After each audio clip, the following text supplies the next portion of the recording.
Hello everybody, this is Money Mom. Welcome back to the channel. Tonight I'm going to talk to you about two things: how to budget on an irregular income and why our family does not do zero-based budgeting. Let's get started. First thing I wanted to say is that my income is irregular. I work for a couple different companies and I do some side gigs and side hustles, so every month my income can be a little bit different. So if you have an irregular income and your income is different each month, here are some ways that may help you.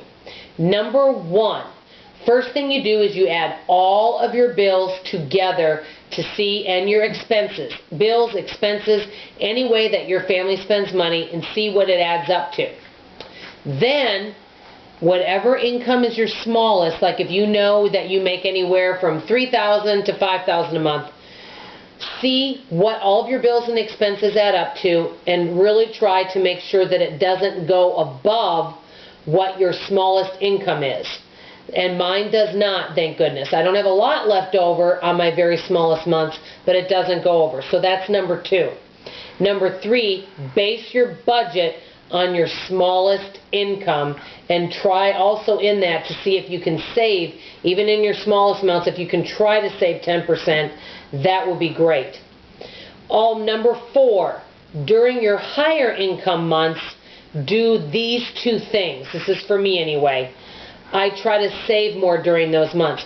During every month, I try to put at least 10% of my income in savings. But I have a few months out of the year that I make more money. So during those months, I try to put more, like 30 to 40% in savings. And it's good that I do, because 2017, Murphy happened. We had to dig into our savings a few times, and it was a blessing that it was there. That's number one. So I try to make sure to do that. Number two, during those better months, I try to plan any kind of bigger expense during those months. For example, let's say my daughter needed a new laptop, or someone needs new glasses, or some dental work. I will want to try to plan those around that bigger month, and I'll see if what we need in our household. So that's how I handle that's how I handle an irregular income.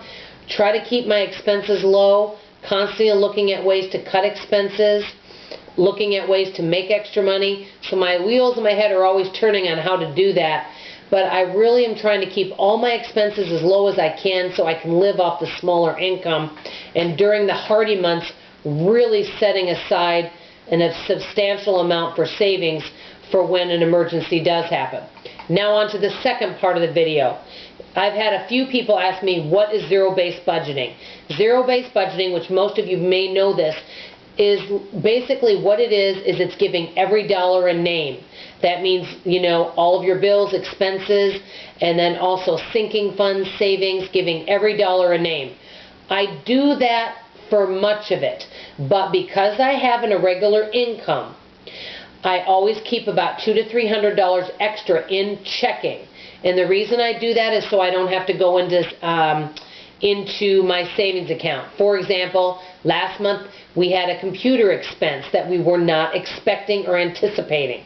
It cost $100. Not a lot, but if I wouldn't have had that money fluid in my checking, I would have had to take it out of savings. So I always keep a couple $100 extra just in case. If for some reason I don't need that couple $100, $200 to $300 in there, no problem. We can transfer it over to savings the next month. So that's kind of why I don't do the zero-based income or budgeting, is because I like to keep a little fluid money in my checking so I don't have to dig into the savings. I hope that some of these tips have helped you. Before hanging up, I want to do a shout out to a channel called Munching and Chatting, Munching and Chatting. I think it's a cute name for a channel. I watched her video yesterday, and she's exercising away on the treadmill. She shows you everything she's eating for all of her meals. She's getting healthy, wealthy, and looking good. So I want to do a shout out. I'm going to link her below so you can go give her some encouragement. Tomorrow, I'm going to talk to you about what $50 can actually buy you at the grocery store. I'm cutting my grocery bill in half. Anyway, thanks everybody for watching. Bye.